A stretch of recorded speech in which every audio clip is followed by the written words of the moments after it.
guys, have you ever thought to yourself, gosh, maybe I should take a look at 3 simple things that could improve my practice that would make a huge difference? And how do I make it simple enough for me and my team to understand in this brand new year that I want to make different than last year?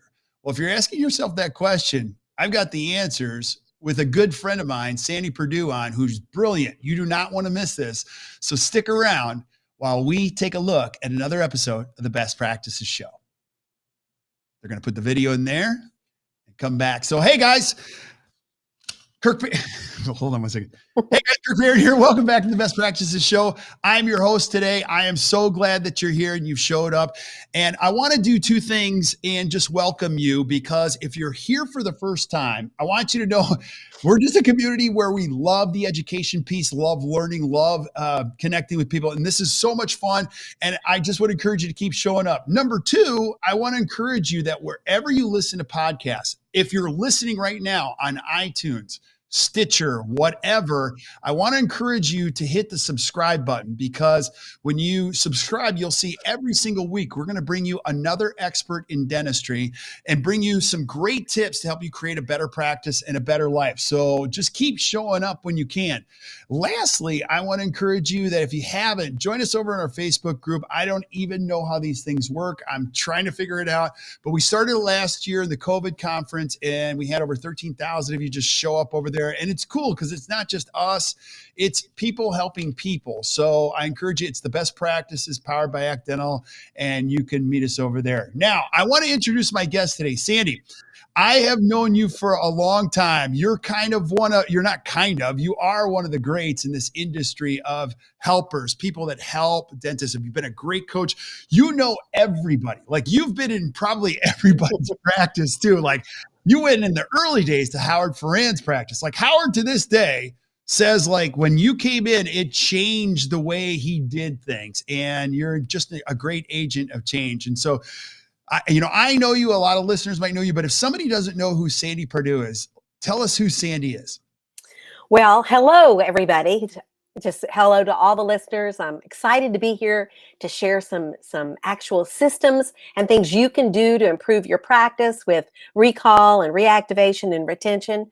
I got into dentistry a long time ago. I have been consulting practices for almost 30 years. So before that, I thought, well, I'm just going to go to college and, well, I'm just going to be a stay-at-home mom. And I didn't like that at all. I was best friends with the soap opera stars. So I immediately went into a dental practice that was very organized, 18 team members. And back in the 80s, he was doing like 1.3 million, which was a lot for a solo practice way back then. And I learned so much from this guy. He was like so organized, and I managed that practice, and people traveled from around the world to tour the practice. And that's what got me started into speaking and consulting, and the rest is history. Yeah, that's so cool. And you've seen a lot. Like, this is a very noble profession, but some of these challenges, dentists they're hampered by the fact that they have to do the work instead of like sit back and do the entrepreneurial things. And I want to talk about a couple of these. So you see all these patterns. This is an important year for people to get back on track. What are you hearing? What are you seeing on the road? And why is this such an important conversation, what we're going to be talking about today?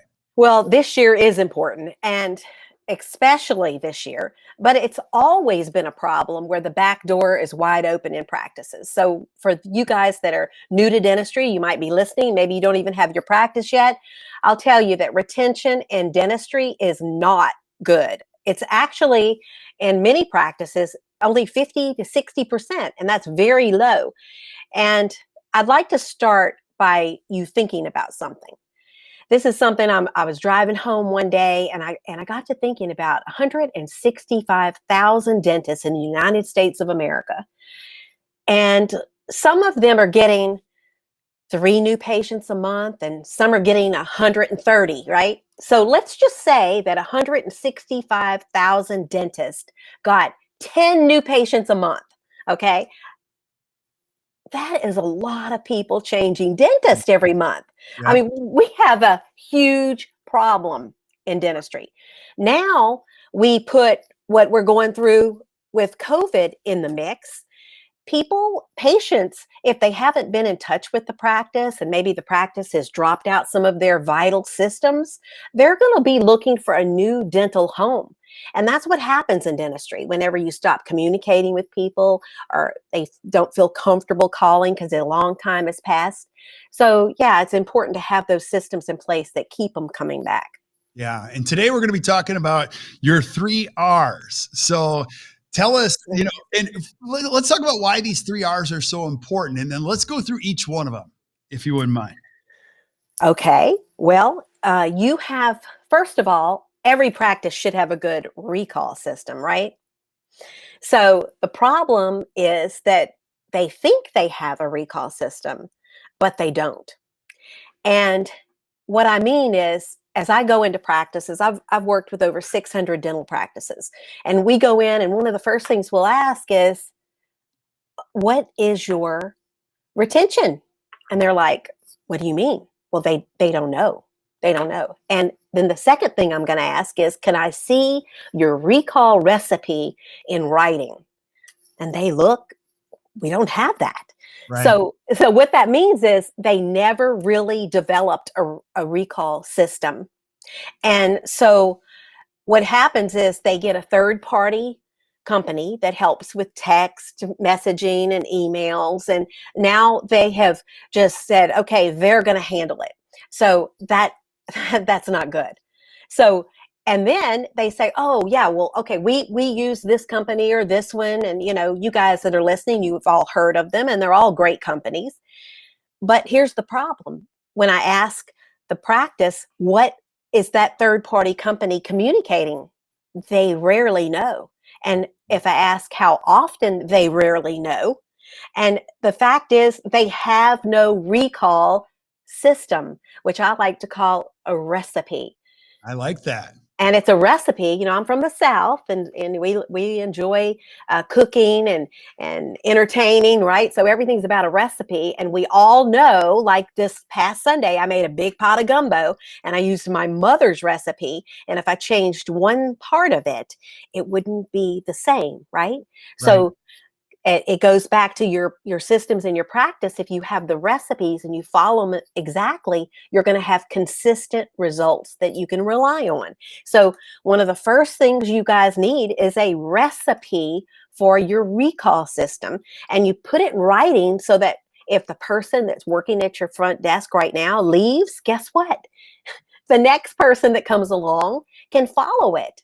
Yep, that's so true. Now, go back to that because I love this. I love your recipe for recall. Now, if I'm a young dentist and I'm listening to this, I'm like, oh my gosh, you're talking to me because I have one of those services that text and remind. Now I get it. Like it's a system that I'm going to create internally. Talk about why it's so important. You've been in a lot of practices. Why is it so important to get this in writing step by step for everybody?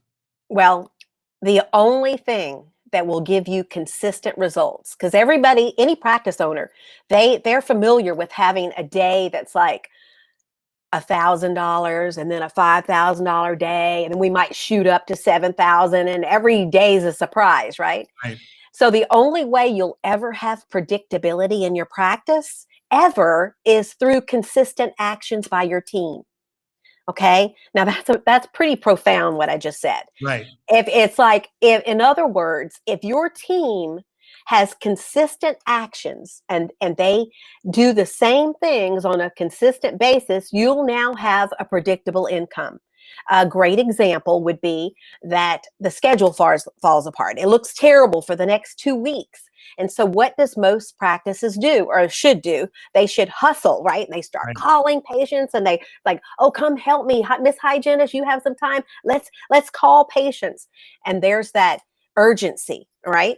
Well, imagine if every day had that urgency, right? So that practice would do a lot better. So that's part of this. So you have to have the urgency. The team needs to realize, whoever's working at the front desk, that the success of the practice weighs heavily on their shoulders. They have to really get their responsibility. So it starts with that as well. Right. Now, if I'm a dentist, I'm probably like on the scientific side of my brain. Like, Yeah. how would I even know? Because I know you're a big fan of tracking and indicators. Like, let's say I have Mm. 2,000 or 1,500 active patients in a typical healthy recall system. I mean, what can I expect? What am I shooting for so that I know, am I healthy or unhealthy in this respect as a practice? Okay, well, one of the first things you want to do now, some of the listeners are probably using one of these softwares that third-party companies that jump in, like Practice by Numbers, that they'll Right. give you immediately what your retention is. But you don't even, if you're just starting and you don't have that, it's okay. You don't have to go get that service. What you could do, it's as simple as this. In the beginning of the month, you could look and say, oh, okay, we have 230 people that are due for recall. And then somebody writes that down. And then at the end of the month, you want to see how many people are due for recall in that same date range. And you go, oh, okay, we have 150 that are still due. Yeah. That's not good. So now you start to know we need to work on our recall system. Something is missing, and the thing that's usually missing in the recall systems that keep them from being successful is inconsistent actions. Number one, people calling patients that, first off, they have bad phone numbers. Nobody's ever verified and kept up to date patient information. Then they're relying on these services that, for instance, I was driving the other day in the car and I got a text message. I stopped at the stoplight and I looked at my phone and I need an eye exam, right? And I went, oh yeah, I do need to do that. But I'm on my way to have lunch with friends, right? So I'm like, okay, now I have forgotten about it. Right. So and then you've got emails. Only 28% of emails are ever opened. And that's the reality. And I know, I don't know if you've ever done this, but I've certainly done it when I'm lecturing. I have everybody pull out their cell phone and tell me how many emails they have that are unread. And it's like thousands of them. So you might be thinking, is she saying that we shouldn't be texting and emailing? No, I'm not saying that at all. That's just part of your system. So Right. a good recall system has phone calls, texting, emails, and guess what? It has another component, which is every once in a while, an old fashioned snail mail something. Right. Because you have different personalities, different age groups, you've got all these things going on in people's lives, and you've got to do something that's going to fit every one of them. Yeah. Now I want to ask you the age-old question because everybody's got an opinion on this one. Do you schedule every patient at the time of their appointment for their next one? Or some people are like, no, you don't do that. Some people are still using postcard. I think everybody's all over the board on this one. Now I'm of the opinion I'm going to schedule them for the next one, but I'm open. What do you typically, what's your opinion on that? Well, I love that question. Okay, first off, That's why I, I asked it. I want you to tell us. I have studied broken appointments for Okay. decades. And for our clients, I get every broken appointment they have. If they're having a problem with broken appointments, I want them to record the broken appointment. I want to know a lot about that patient, and then I want it sent to me every week. And so every week we might get 80 broken appointments coming through our email that's been scanned in. And there's something that those of you all know this, what I'm about to say. A majority of those hygiene broken appointments were people that were pre-scheduled. So always know the more control you have, the practice, not the patient, the more predictability and the higher your production's going to be, the more control you have, Right. right? So not every patient deserves to be pre-scheduled. Now, oh wait, what do you mean? Well, okay. Do you really think the guy that has broken 3 appointments to get there can be uh, relied on to come in 6 months? I don't think so. So Right. I believe that 80% of your patients can be pre-scheduled and should be pre-scheduled. There's about 20% that should not be pre-scheduled. You can't depend on them. They're Right. not responsible. Yeah. I So completely agree with you. You know, the history, people are who they are. And if they've canceled 3 times, there's a good chance. And then I get it. Team members are like, well, I got to put them in the schedule. And no, you because know, it's like a crapshoot, you know, if they're going to make it, right? if I'm the scheduler, it's not going on the schedule. Right. So, a lot of whenever I get these sheets, it'll say previous broken appointments, 11, 13, 7. Am I really going to save an appointment 6 months in the future after somebody has broken 11 appointments? That is out of control. Whoever's scheduling isn't in control. So I do believe the hygienists think it's great for them to pre-schedule the appointments, but I think they need to look before they do. Very well So said. I love it.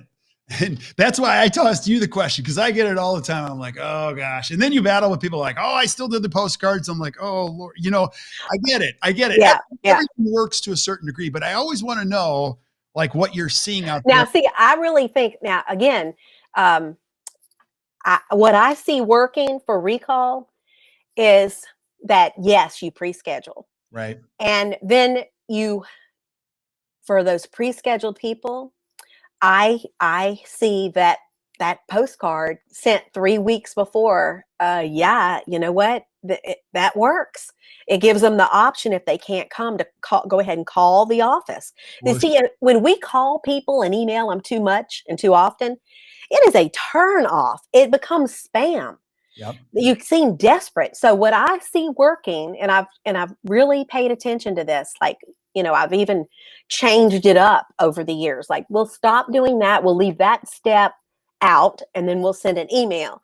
And I'm just going to tell you, it's always better to send those pre-scheduled hygiene cards 3 weeks away, and then 3 days before send an email. And they don't confirm from that, 2 days before send the text. Love it. And then if they don't confirm from that, the day before they get a call. And then some patients will always get a call the day before because you can't trust them. And your time is precious. That's one thing about the schedule. There's nothing in the practice, an action, more important than filling the schedule. It is the most important thing.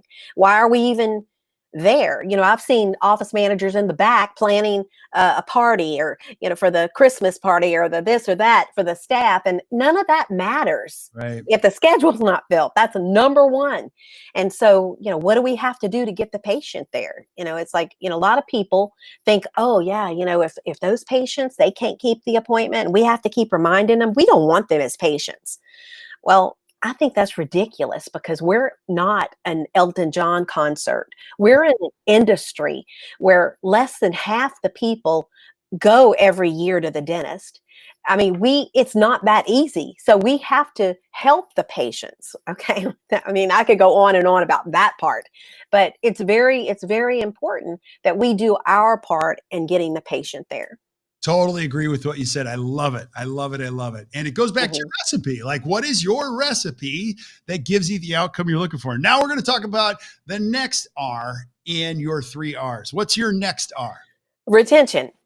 Okay. That what? Because everybody has a different definition for retention too. Right. They do. Well, I believe that as long as blood is flowing through their veins, and they never called and said, I'm never coming back, or they never called and said, I'm moving across the country, you need to keep communicating with them. Now, I'm going to tell you why. Now, I think the software companies are probably the ones that decided that after a year or 18 months, forget about them. We'll write them off. And I think that's just out reality, actually, because if you think about it, I know even myself, a year goes fast. 6 months goes fast. I mean, I actually, a couple of years ago, went 18 months without getting my teeth cleaned. Yeah, it's true. And I was in dental offices all the time. So I think if you asked a lot of patients after even 2 years who their dentist was, I think they would probably say the last one they went to. And here's the reality of it. Again, the ADA reports only like 38% of adults go to the dentist every year. Now they put it in different age groups. There's one age group at 48% and one at 38%. So that's less than half. any way you want to look at it. Less than half the people ever born have been to the dentist. So guys, you can't write people off. This goes into a whole nother topic of communicating with people, because I think some schools teach dentists that everybody wants to jump in their chair, and no practice has patients lined up around the building waiting to get in. It's Right. not reality. And so it's just, don't write your patients off. A lot of them, people sit with the phone in their lap for hours, or even think about making an appointment for weeks and months before they do it, because of their fear of the dentist, are not understanding what will happen if they don't go. I mean, that's the reality of it. And practices need to spend more time communicating and educating. Right. Right. Yeah. And I love this. And so I get this question, so I'm going to ask you, like, what is an active patient? What is a healthy retention number? And I again, think, you tell me. okay. Well, again, ideally everybody comes in every 6 months, but it's not the reality. And Right. I think I say 18 months, but I always think when I get this question, because people ask me this, but I think of this one girl that came to one of my seminars, and somehow in that seminar, and I don't know how this happened, she got that I said she needed to go inactivate a bunch of people. So she called me like the following week, and she's like, Sandy, I just wrote 130 letters, and I'm so excited. We're inactivating patients. And I'm like, has the mail come? Can't, she goes, I don't know. I said, go get that box and bring it back in. Because, again, if a patient has been a good patient, I mean, there's all kind of things that can happen. You Right. know, it's like they could be a good patient and then somebody upset them. You could have had a new hygienist that upset them and they stopped coming. Who's calling them and trying to get them back? All that's part of retention. So, upset patients, handling them, and that's part of that retention program that every practice should have in place. Mhm. So that's just, for me, I don't believe in writing people off. I'm sorry. I guess at some point, down the road, if it's been 5 years and they haven't come back, they're going to go to a dentist. Yeah. They're going to go. And I want it to be my clients. That's who I want him to. I don't want him to write off patients. Just look at the reality of it. Say 2 years passes and they break a tooth. If you've been sending emails or sending recall cards or holiday cards or birthday cards, they now think, oh, okay, well, yeah, they still consider me as a patient. But if you cut off all communication after a year, guess what? They're 100% going to go to a different practice. Totally. Totally. Now, this is a loaded question, and you get this one just like I do. Retention, dentists, you find this, dentists are more interested in how many new patients they get. And instead of, can you just talk about your observations between how important they're both important, but they often think, well, I need 300 new ones. Who cares how many are leaving? Can you talk? Well, what happens is that's because they have a terrible recall system, or it's non-existent. So Right. we go into those practices. One of the first things I do when somebody calls and they say, Sandy, can you help us get new patients? I say, are you near your computer? Can you pull a report for me real quick? And like, we'll find out how many people are due today to come in. And they're like, oh man, you've got another practice inside your practice. Right.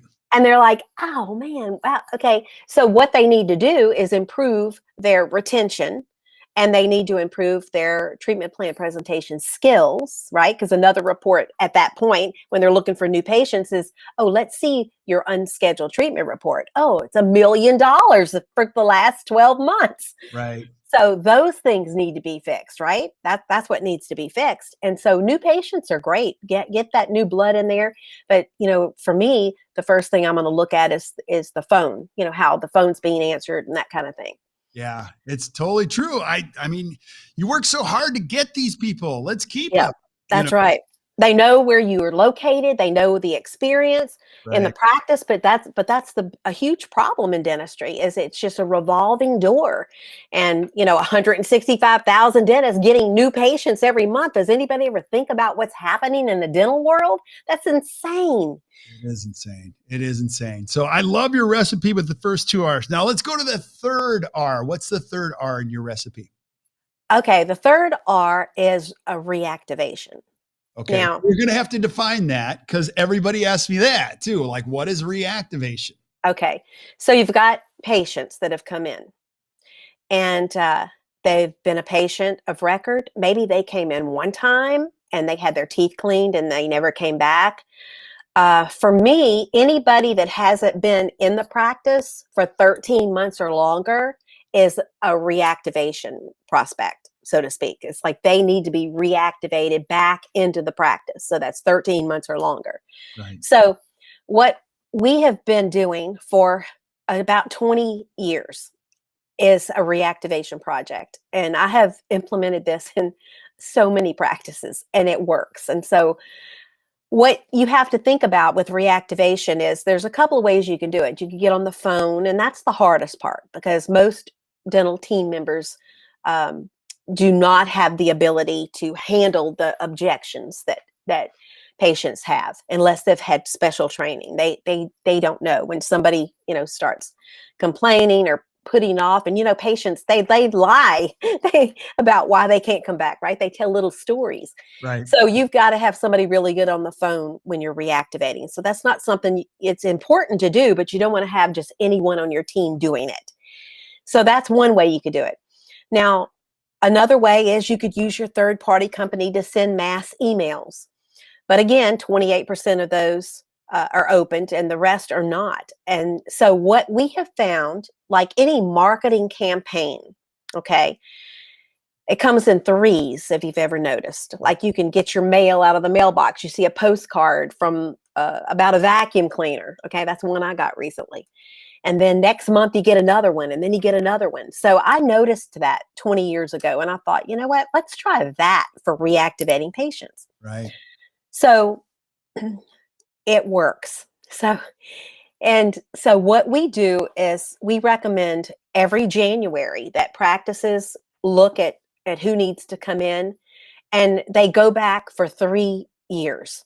Okay. So if you want to find last visit dates going back, starting at that 3 years ago up to 13 months ago, and you get that list of patients, and you go through there, and you want to make sure nobody owes you any money first off, and then if they don't, you send a card. And the card is very special. I've done a lot of research, and we have a sister company. We sold it actually. That was a crown remover.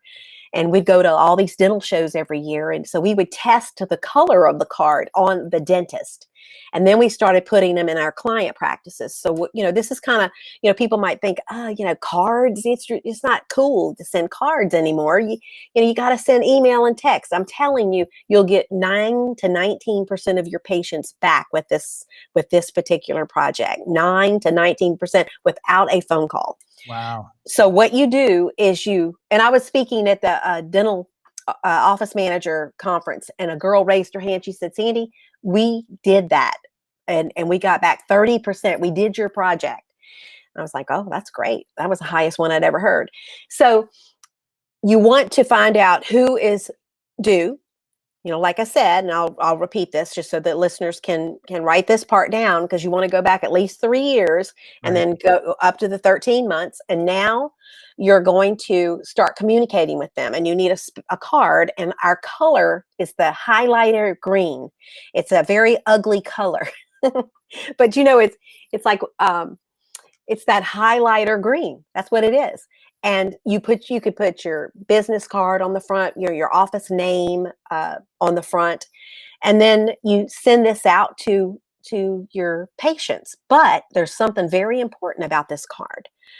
On the reverse side, you'll have a message that you miss seeing them in the practice, and then underneath your return address, you want to make sure you include return service requested.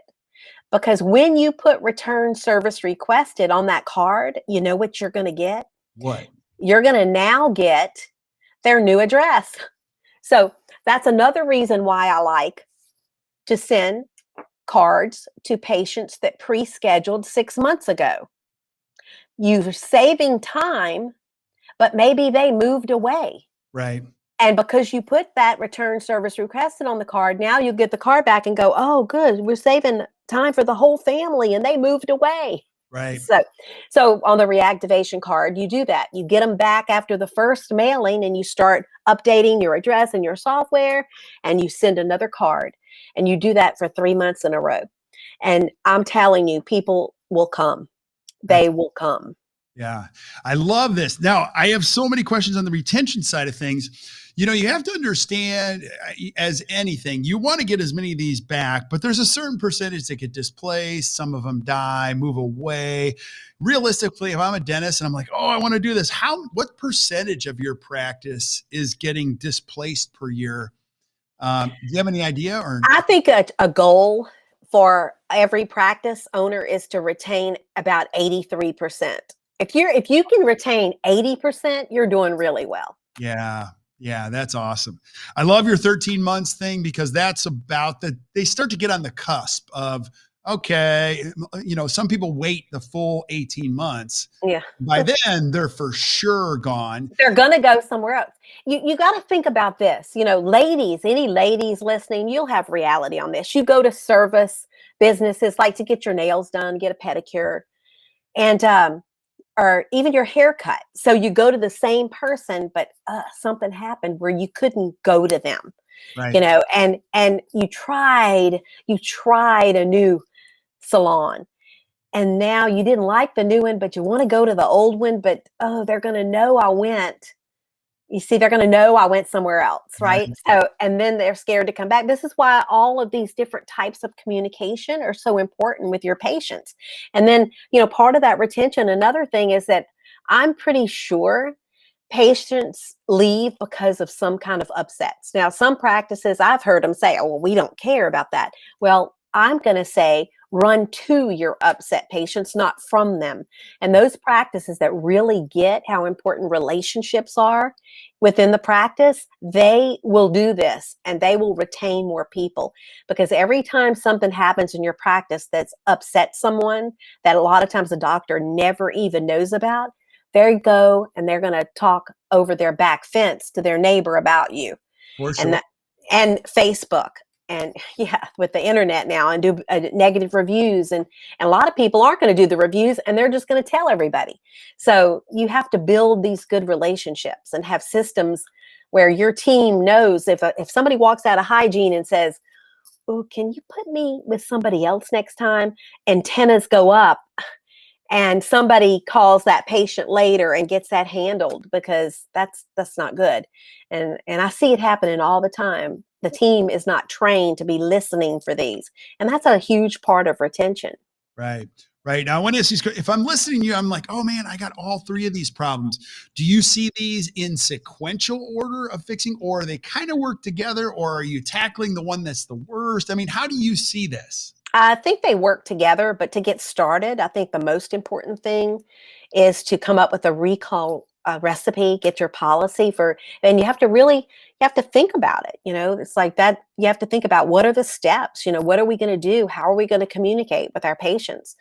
And then this is a great time of year. If you're listening to this in the months of January, February, March, and April, those are the best months to do your reactivation project.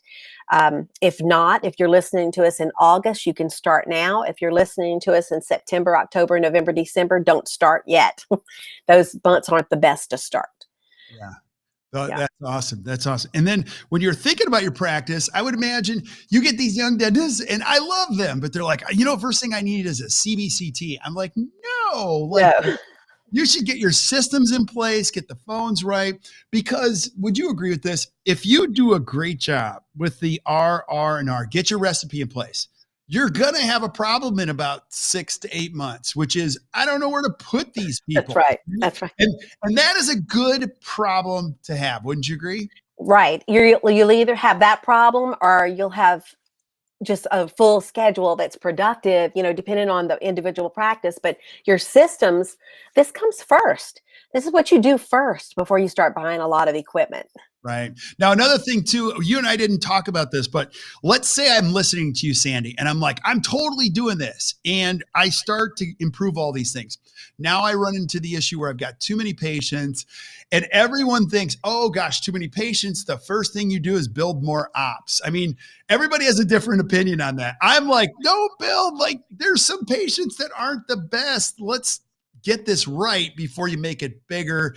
And I don't know what your answer is going to be, but like you see this dilemma people have all the time. They want to add hours, they added ops, or they go, wow, we're really busy now. I'm just going to add more docs. Tell me what to do once I get good at these 3 R's. Yeah, that is a tough one. Now, I don't see, to be honest with you, so I have seen, but I don't see a lot of practices that have so many patients they don't know what to do with them. I mean, I suppose that could happen, and I do hear about them. But I think that ideally having good patients, of course, then the bad patients kind of weed themselves out. Right. Those are the ones that you might not be sending the recall cards to. And Right. that's easy to do. So I think a lot of times then when people, they don't know what to do with their patients, and they have poor capacity, and that could be even with employees. They might not have enough people. I mean, that's such a broad question. That's hard to answer. I know dentists that can easily run 45 to 60 patients a day through their practice and not be stressed out. Right. And, I know some that at the thought of that, just a lot of it has to do with the ability of the doctor and and their goals, Right. what they want. The doctor that founded our company, when he sold his practice at age 78, solo practice doing 2.8 million with 4 full-time hygienists, doing 100 units of Crown and Bridge a month, and he wasn't overworked. So everybody's different. But again, scheduling, delegating, having people, that trained team is everything. That's what a lot of dentists don't realize. Having a trained team and having the right people working in the technical areas to help you with things. Yeah. Yeah, totally agree. Go back to that, what you just said, training your team. A lot of dentists say, oh, I don't want to invest in this. Like, I don't, and like, how important is it to train your team? Okay. I have 2 words for you. Tell me. Tom Brady. Tell us why. Oh my goodness. Look at that dude. Okay.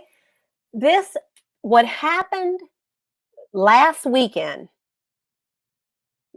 that right there tells you the value of skill and training. So you can have people and they can be good, or you can have people that are fantastic.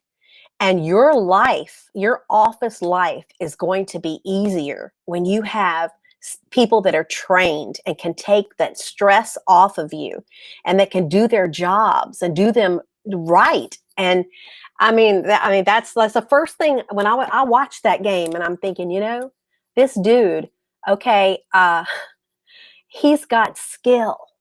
Yeah. And the right people on your team will affect the outcome. Right. I totally agree with your answer. The problem is I was on the losing end of that. I'm a Green Bay Packer fan through and through. So, well, that's who I wanted to win. I know. And like Tom Brady, I agree with you. I think he's the best ever. I just hate playing against him. Like, play against somebody else. Are you kidding? My team played week before last, the Saints, right? So I know that's Drew and Tom. Yeah. Right. So I was watching, just to go back to that, like I was watching the first quarter and I'm like, I hate playing against this guy. He's like a skilled surgeon. He's just taking us apart one play at a time. And man, before you know it, and he didn't flinch. I'm like, he didn't flinch. So, he did have 3 interceptions, but that's the most we could have asked for as a Green Bay Packer fan, is like, he threw 3. He threw 3. Like, if I could have predicted that, I'm like, that's all we need. We capitalize on the rest. And so I agree. You got to invest heavily in the people around you, create that infrastructure. It's powerful. So any last thoughts you have on the R&R, which I love? Well, I think the listeners, what you have to do is take action. You've got to do this. You get with your team, and especially the front office should be the ones that you work with, and come up with action steps, and do the recall. And when you put your recipe together for your recall, you got to get with the third party company and find out what they're sending your patients and how often, and that is included in this write up. That is part of it. And you have to have a system, an exact system, and then go through each one of these and get with your team on retention, start tracking it. And then at your team meeting every month, which I hope you're having, you discuss it. How many patients are we retaining? And somebody needs to be in charge of watching that number, because it can get very interesting. And then do a reactivation project every year. And of course, you're going to be emailing, and of course, you're going to be sending your text. But the thing that I see for these past due patients that work so well are these old-fashioned snail mail cards, and they work. Right. It's just another way to communicate with them. I love it. Sandy, this is awesome. And you're just a great voice in this industry. And I always appreciate everything you do, your articles, everything. So this is a great way. Now, I know people are going to probably, how do I get a hold of Sandy? How do we get a hold of you? If I have questions, I want to know more. Like, how do I get a hold of you? Okay. Well, my email is Sandy, Sandy at classicpractice.com. And then our website is classicpractice.com. And you can find me on Facebook, and I have a private Facebook group called Dental Gumbo. Dental Dumbo or Gumbo? Gumbo. Gumbo. I was like, what? Did you hear that wrong? I'm like, no. Well, I would qualify for the Dental Dumbo. I need it all simplified for me, but Dental Gumbo, I love it. It's just a good mix of all the best stuff to create a unique. Yeah. Oh, I love it. Very cool. Awesome. Well, thank you so much. I really appreciate you being on. And check out her stuff. Reach out to Sandy. And Sandy, stick around while we say goodbye to everybody else. But thank you guys for listening and tuning into the Best Practices Show. If you enjoyed today, which I hope you did, just do us a favor, hit the share button, share with your friends. Keep sending us suggestions for things that you want to see in the future, whether it be Sandy, with Sandy or other people, and we'll line them up. And until we see you guys next time, keep watching the Best Practices Show. You guys enjoy the rest of your day.